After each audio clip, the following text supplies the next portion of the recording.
instante, os direitos, deveres e garantias do cidadão são notícia em cada canto do planeta. A aplicação das leis em países de todo o mundo, as decisões mais importantes. É o que vamos acompanhar a partir de agora no programa Cortes Supremas, disponível também no site oficial do Supremo Tribunal Federal no YouTube, no endereço www.youtube.com/STF.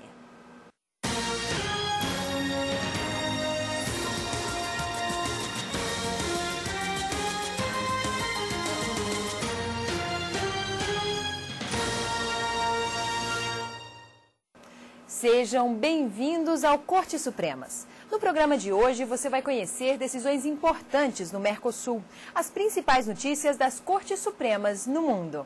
Acompanhe comigo. No Peru, o Tribunal Constitucional proíbe distribuição da pílula do dia seguinte. Na Argentina, a Corte Suprema autoriza a demolição de aterro que ameaça a biodiversidade do país. E ainda, a Corte Suprema do Uruguai condena o último general a governar o país durante a ditadura militar. Garantir maior agilidade no julgamento de processos. No Brasil, o uso de videoconferências para interrogar presos permite maior segurança e rapidez, mas precisa seguir algumas regras. A Justiça tem se modernizado para garantir a prestação de serviços mais rápidos para a população. Além dos processos eletrônicos, em que se vê a crescente adoção de sistemas informatizados para o tratamento de informações, já foi implementado o sistema de videoconferência que permite o interrogatório à distância. São Paulo foi o primeiro estado a legislar sobre o tema, mas o Supremo Tribunal Federal entendeu a necessidade de uma lei federal. O Congresso Nacional atendeu à exigência e alterou o Código de Processo Penal. Mas a videoconferência nem sempre é aceita. Existem decisões do Supremo que garantem a presença física do réu no local do interrogatório perante o juiz e até mesmo as testemunhas. Um exemplo foi o caso de Fernandinho Beiramar, que conseguiu um habeas corpus para não ser interrogado por videoconferência. Para a juíza do Tribunal de Justiça do Distrito Federal, que foi pioneira no uso da videoconferência, a experiência foi positiva. A Justiça interrogou uma ré presa na penitenciária feminina Colmeia.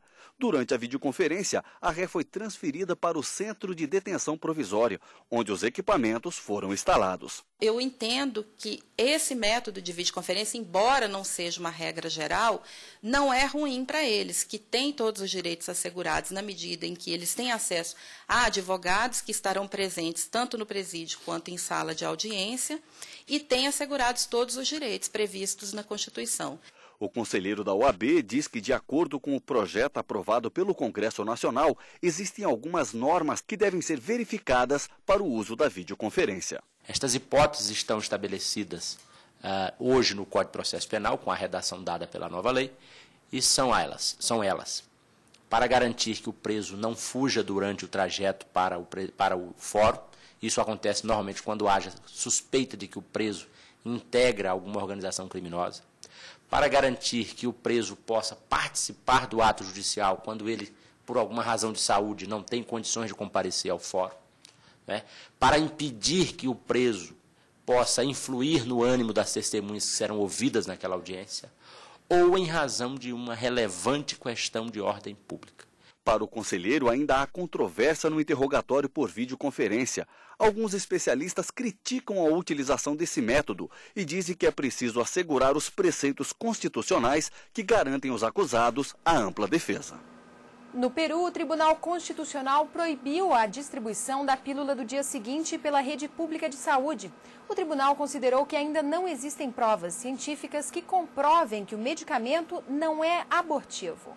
Após avaliar argumentos apresentados por instituições científicas nacionais e internacionais, o Tribunal Constitucional entendeu que a ciência ainda não comprovou se a pílula do dia seguinte é abortiva ou não. Com esse entendimento, o Ministério da Saúde do Peru fica proibido de distribuir o medicamento gratuitamente em todo o país.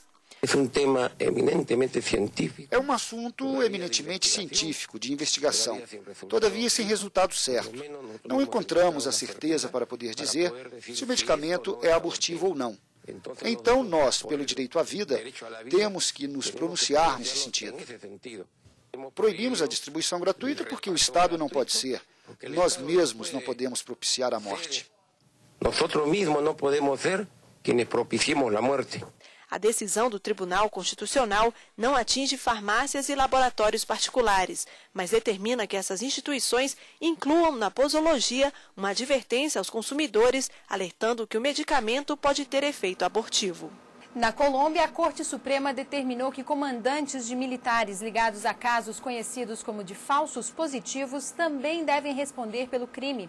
Falsos positivos é o nome dado a jovens inocentes mortos por militares e apresentados como se fossem guerrilheiros das Forças Armadas Revolucionárias da Colômbia.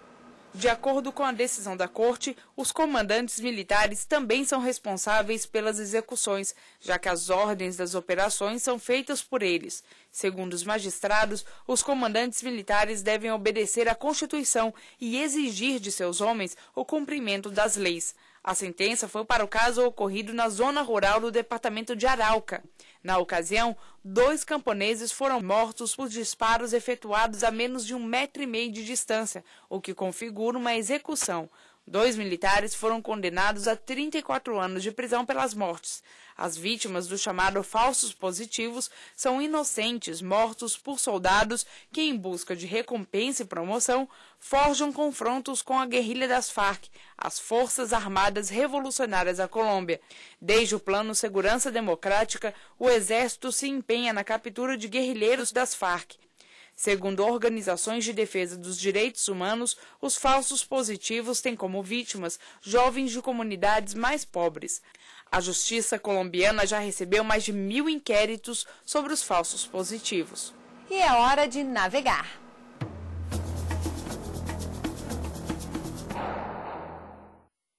A Corte Europeia de Direitos Humanos decidiu proibir a manutenção de crucifixos nas salas de aula de escolas italianas. De acordo com a sentença, os crucifixos nas paredes podem perturbar crianças não cristãs. A decisão da Corte Europeia foi duramente criticada no país, berço do cristianismo, onde crucifixos fazem parte da identidade nacional. De acordo com 2 leis italianas dos anos 20, todas as escolas devem ter crucifixos nas paredes. A seguir, Corte Suprema da Argentina autoriza a demolição de aterro que ameaça a biodiversidade do país.